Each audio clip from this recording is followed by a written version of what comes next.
Pour eux, l'envoyer à l'école, ça servait absolument à rien. Mais Rosalie Palardy, institutrice, elle pense le contraire. Elle va donc passer chez les Gaudreau pour enseigner à Aurélie la lecture et l'écriture après ses heures de cours.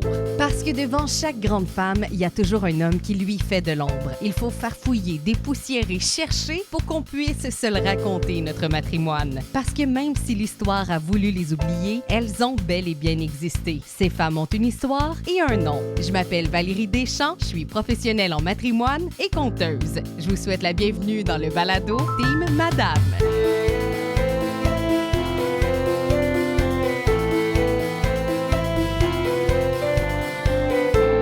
Dans les 2 derniers épisodes, je vous ai raconté les histoires de 2 femmes issues des classes populaires, Marguerite Phulup et Jacqueline Ouellette-Pellerin. Pour terminer ma trilogie, je me suis demandé à quoi ça pouvait bien ressembler au niveau des quêteuses au Québec. Parce que, tu sais, dans l'imaginaire collectif québécois, le quêteur est pas mal au top des archétypes de personnes en situation de pauvreté. On a tous et toutes déjà entendu parler du fameux banc de quêteurs dans certaines téléséries ou romans québécois. Mais des quêteuses, est-ce qu'on a eu ça au Québec? Eh bien oui, madame, mais pas beaucoup. Mettons beaucoup moins que des messieurs. La vie a fait qu'on a pu avoir des traces d'une quêteuse dans la ville-centre de la MRC des Mascoutins. Je pense qu'on pourrait dire que c'est pas mal la seule qui a vu sa vie être mise dans la gazette, comme on disait. Et grâce au journalisme local, au journal local, encore une preuve de l'importance des médias locaux, et du Centre d'histoire du coin, ouais, désolé, je peux pas nommer le nom complet du Centre d'histoire parce que c'est le nom d'un monsieur. Aucun nom d'homme, hein, je vous le rappelle.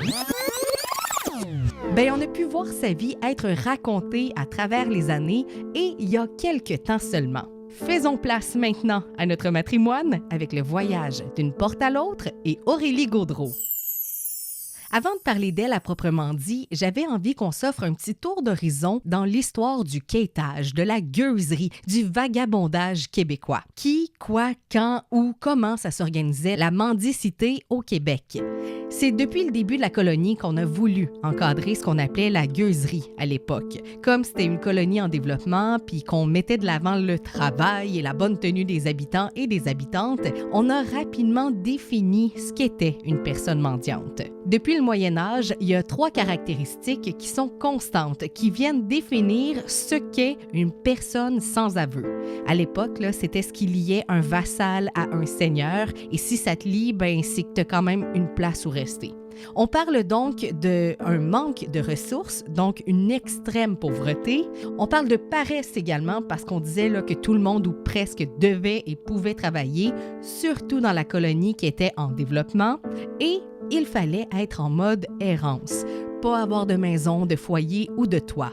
La Ligue des droits section Québec mentionne d'ailleurs qu'issue du Moyen Âge, cette présomption qu'une personne sans domicile, sans travail, sans lien social aurait recours à des façons de faire illégales et qu'il représenterait un certain danger.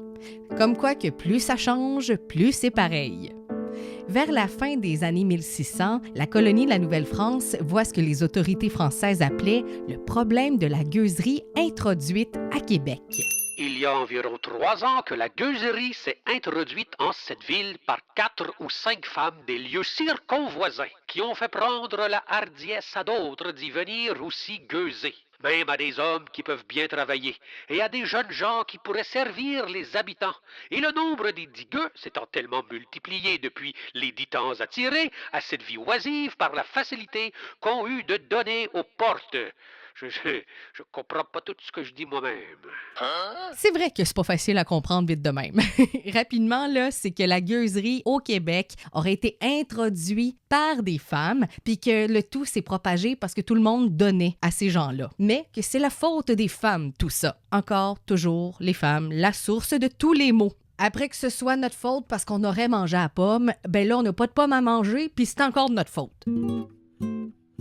Du 17e siècle jusqu'en 1954, avec la refonte de l'article 164 du Code criminel, il était interdit de mendier sans permis.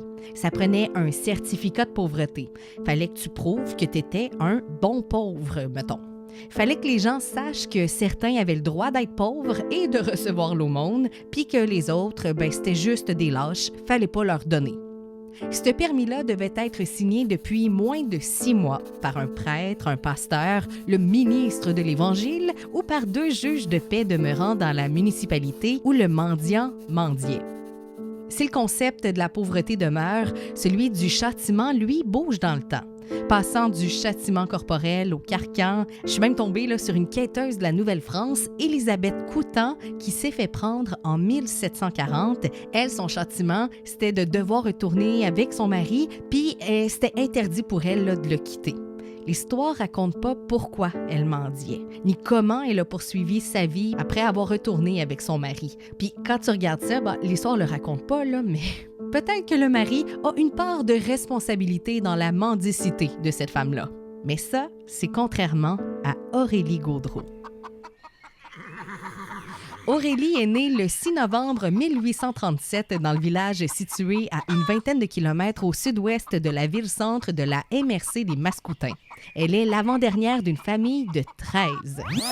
Là, si tu n'as pas écouté l'épisode sur Marguerite Felup, fais pause à cet épisode-là, va écouter l'épisode sur Marguerite Felup, puis tu vas te rendre compte que il y a comme un genre de copier-coller de la situation initiale des 2 femmes. Les 2 sont nées à l'automne 1837, les 2 sont aussi l'avant-dernière d'une famille de 13. Moi, ça, c'est drôle de situation de la vie, ça me fait rire.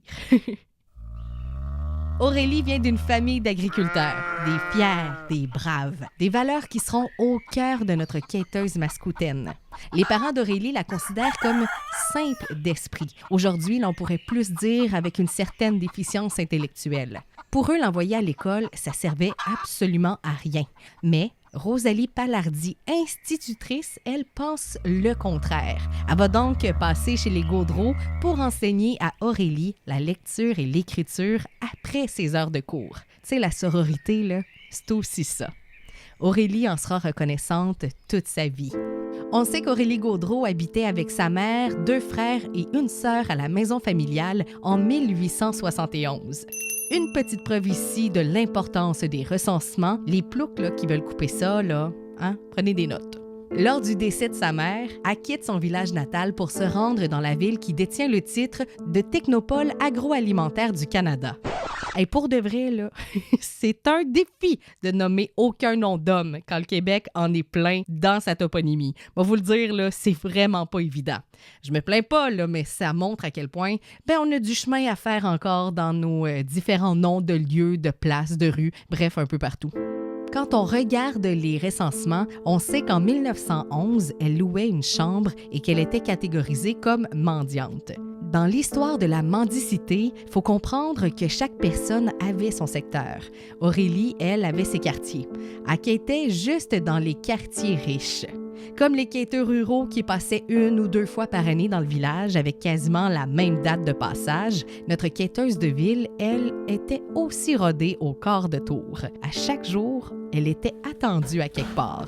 Pour vous donner une idée, le lundi, elle pouvait faire un côté de rue, puis le mardi, l'autre côté. Puis comme les gens barraient pas la porte à l'époque, elle rentrait, pif paf pouf de même, puis elle criait dans le vestibule « Coudon, y a personne ici! » Ce qui faisait faire le saut aux enfants et avertissait du même coup la madame de la maison qu'Aurélie était là pour recevoir l'aumône. Une fois qu'on lui donnait le don en pièces d'argent, parce que oui, notre mendiante préférait les pièces d'argent aux pièces en cuivre, elle fourrait le tout dans son petit sac en cuir. D'ailleurs, ce petit sac-là, c'était une véritable mine d'or pour Aurélie. Elle y mettait tout ce qu'elle trouvait sur la rue, que ça aille ou non une grande valeur. Des bouts de papier, des bouts de bois, des branches d'arbres. Puis rapidement, notre team madame avait réussi à se collecter un petit pactole parce que les richissimes familles du coin étaient bien généreuses. Peut-être qu'ils avaient peur des légendes de mauvais sorts jetées par les quêteux quand on les accueillait pas bien puis qu'on leur donnait rien. Monsieur et madame, la charité pour l'amour du beau Dieu, s'il vous plaît. Merci bien. Hey, Dieu vous le rendra au centuple. N'empêche qu'Aurélie a réussi à accumuler de l'argent, d'autant plus qu'elle dépensait pas grand-chose non plus. Puis elle en a tellement accumulé que certaines sources disent qu'elle avait même un compte en banque. Puis le mot s'est passé rapidement. Il y a une couple de messieurs qui ont voulu s'essayer de l'épousailler pour mettre la main sur cet argent-là. Il y a même une fois un gars qui est tout droit sorti de l'Hôtel Dieu qui voulait se marier avec Aurélie. L'histoire raconte que, elle aussi, là, elle voulait, mais que le curé puis les religieuses trouvaient que c'était pas très une bonne idée. Ce qui fait que le curé le fait venir au presbytère avec le monsieur, puis il a convaincu les deux d'oublier le projet. Faut dire que les religieuses et les religieux ont souvent protégé notre quêteuse locale. Comme le veut la société de l'époque, la messe, c'est la place où tu te fais voir, où tu te montres là sous tes plus beaux jours, avec tes plus beaux atours. Dans sa chronique Lettres de Fadette du 27 janvier 1925, Henriette Dessaulles raconte: Pour se faire une idée de l'importance que se donne Aurélie, il faut la voir entrer à l'église le dimanche. C'est une habitude, la grande messe, et elle arrive au milieu de la messe précédente. Elle se dirige vers les premiers bancs où elle a un siège loué. Toujours vêtue proprement, le dimanche, elle est reluisante. En été, elle porte un mantelet de soie taffeta coupé carré, de forme antique et garni d'un galon de velours.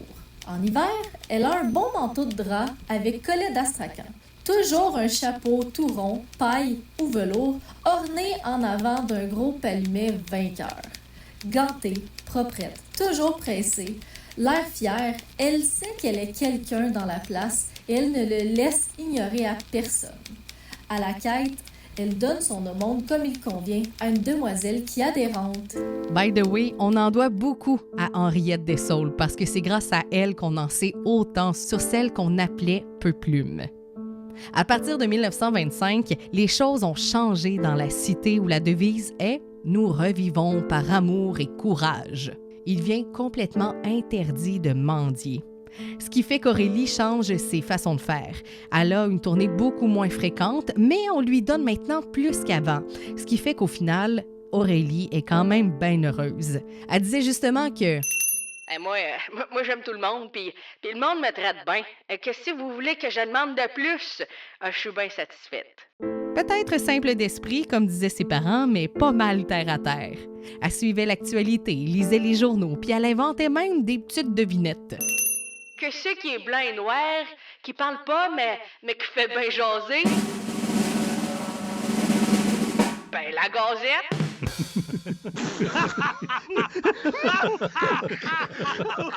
La même année que le règlement sur la mendicité a passé, Aurélie déménage ses affaires à l'Ouvroir Sainte-Geneviève, institution gérée par les Dames de la Charité, qu'on appelait aussi les Sœurs Grises. Cette place-là existait pour aider les femmes et les filles pauvres de la ville. Elle décéda 3 ans plus tard, le 28 octobre 1928. Aurélie Gaudreault avait une grande importance pour les gens de la municipalité, tellement là qu'on retrouve dans le journal de l'époque la mention de ses obsèques dans la rubrique Notes locales du 2 novembre 1928. Aurélie aura quand même eu une belle vie, du moins selon ses dires. Elle a marqué les esprits, puis assurément là, qu'elle a été marquée par les autres. Elle en a vu des vertes puis des pas mûres, comme disait ma mère. Parce que comme Aurélie l'a dit si bien dans les derniers temps de sa vie... Une chance que j'ai une bonne tête, parce que sinon, ça ferait longtemps que je serais folle.